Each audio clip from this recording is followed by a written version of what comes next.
Nosferatu was released in 1922 and directed by F.W. Murnau. It is considered to be the first Dracula movie, setting many of the vampire and horror tropes used today. Friedrich Wilhelm Murnau was born on March 8, 1889, in Bielefeld, Germany.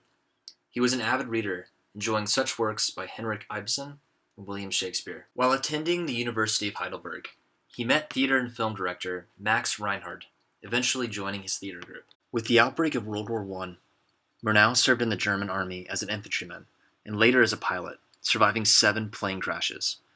At the end of the war, Murnau created his own production company and started making his own films, one of which, Satanas, was modeled after D.W. Griffith's Tolerance. Murnau was attracted to dark themes, illustrated with his use of light, shadow, and dynamic camera movements, such as with the story of Faust, pictured here, of which he directed in 1926. The film he is most famous for is Nosferatu, the father of all horror films.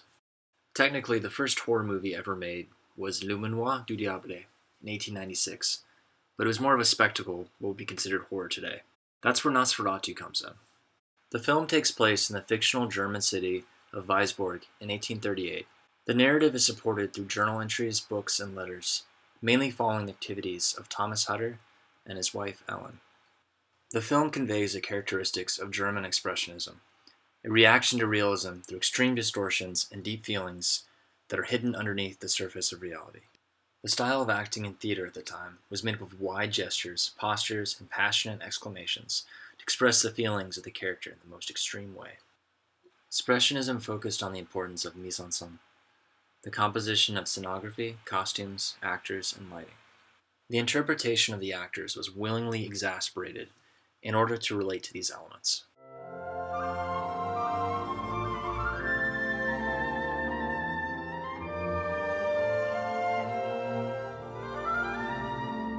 Our story begins with Thomas being stopped on his way to work, with the forewarning of not moving so fast, as no one can escape their fate. In the style of Expressionism, many figures were painted grotesque, elongated, and distressed, as was evident with Thomas's employer, Knock, who sends him to Transylvania to deal with Count Orlok, who wishes to buy property in Weisburg. Originally, Count Orlok was named Count Dracula. However, many of the characters and aspects of the 1897 novel by Bram Stoker had to be changed after facing scrutiny and later a lawsuit from Stoker's widow. Due to copyright infringement, the courts ruled that all copies of Nosferatu had to be destroyed. Luckily for all of us, the film had already been released and survived to this day. Unfortunately, the same cannot be said of 12 of the 24 films Murnau produced during his career. When it came to directing, Murnau is quoted as stating, "The camera is the director's pencil. It should have the greatest possible mobility in order to record the most fleeting harmony of atmosphere. It is important that the mechanical factor should not stand between the spectator and the film." These are the reactions of the local townsfolk after Hutter tells them he is planning on seeing Count Orlok that night. They warn him of the danger of wolves, imploring him to stay. The theme of Expressionism delved mostly in fantasy and horror, consisting of exotic elements taking place in the past. Hutter stays, begrudgingly, and gets a crash course on vampirism and the underlying theme of plague in the story. Which, true to his character, he doesn't take seriously. Hutter awakes the next morning, laughing off the previous night's reading, and goes on his way.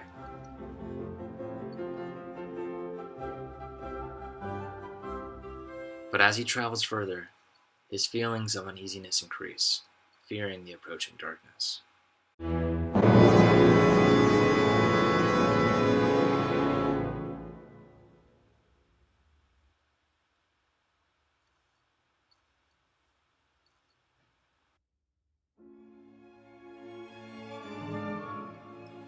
Hutter's strange visions become reality as he drives closer to Orlok's castle.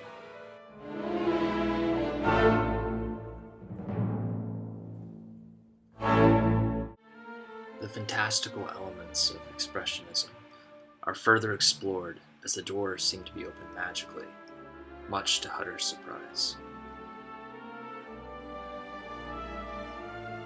Murnau's use of light and shadow evoke feelings of eeriness and suspense as characters of darkness emerge and descend.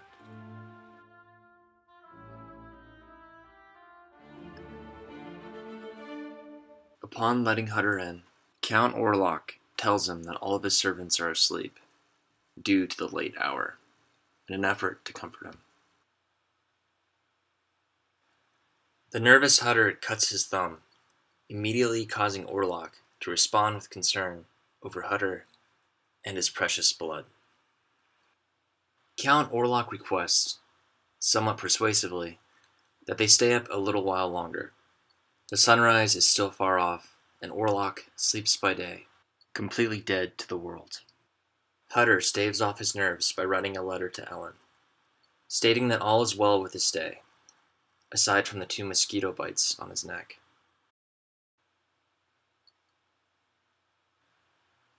The night returns along with Hutter's fear, especially when Orlok comments that his wife has a lovely neck. The nightmare theme is present throughout the film, with Hutter initially awakening in denial, but growing to accept the reality of what lies in the dark with each passing night.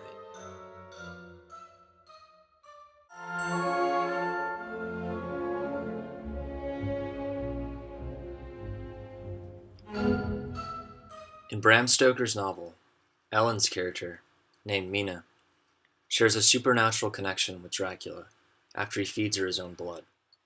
In Nosferatu, Ellen instinctively knows when her husband, and later herself, is in danger from Count Orlok.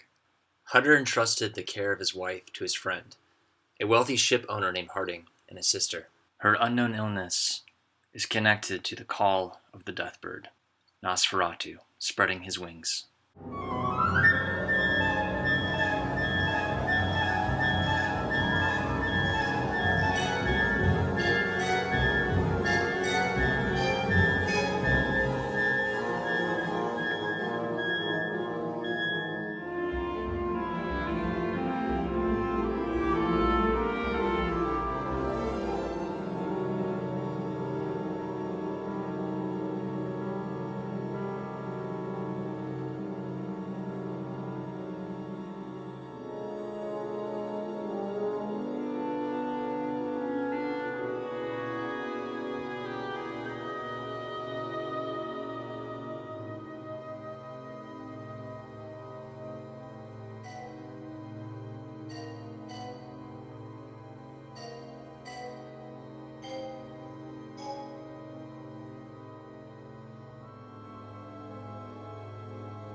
Scenography, costumes, actors, and lighting.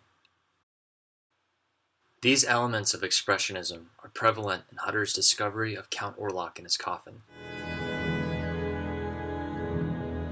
and later, witnessing the mysticism of Orlok loading his caskets filled with Transylvanian earth.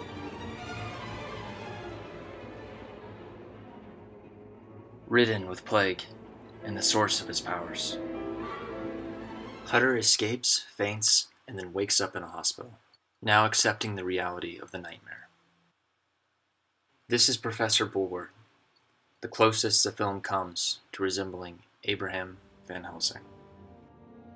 Nock is committed to an asylum after falling prey to Orlok's power, insanely eating flies while proclaiming, "Blood is life, blood is life." Meanwhile, Ellen finally receives Hutter's letter as he hurries back to her. Count Orlok's caskets had been loaded on the schooner in Musa. Nosferatu was coming. Danger was on its way to Weisborg. The crew began dying inexplicably, each bearing the same strange wounds on their neck as Hutter, until only the captain and first mate remained. The first mate suspected plague from the caskets below, prompting him to investigate.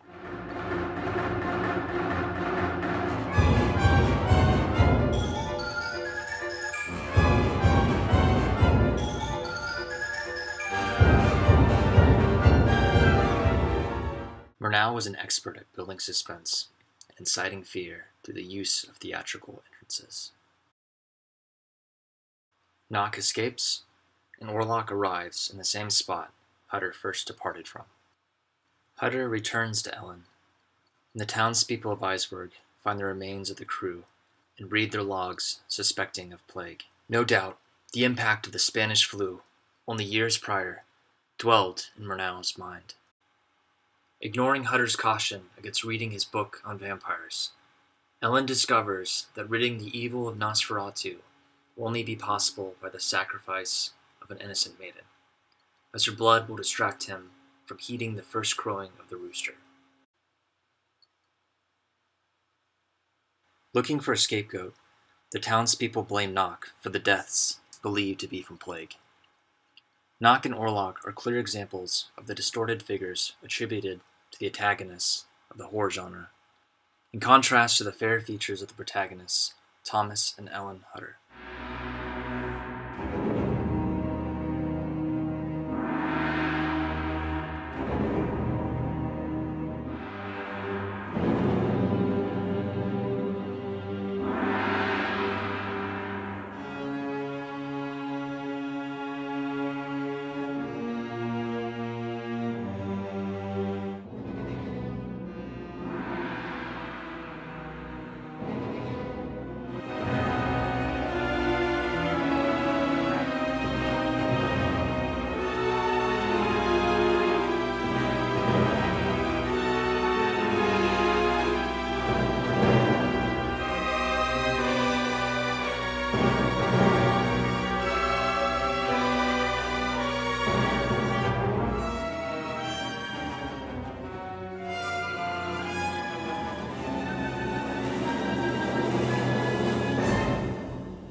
In Bram Stoker's novel, the vampires are staked and beheaded in order to be defeated.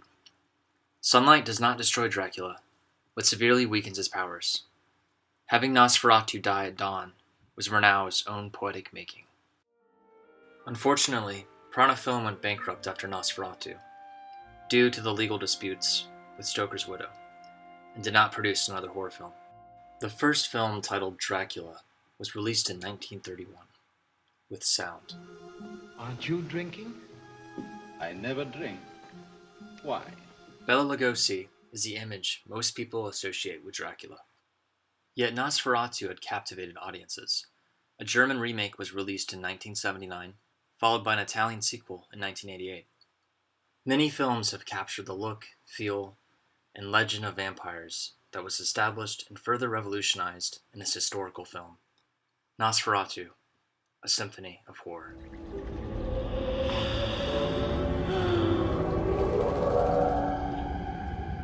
Welcome to my home. Hutter, meet Count Orlok. Die, you fucking rat bastard! Vampire pig! Schweinhund shit! Yes, die alone! Just the weight of the centuries bends you! And end!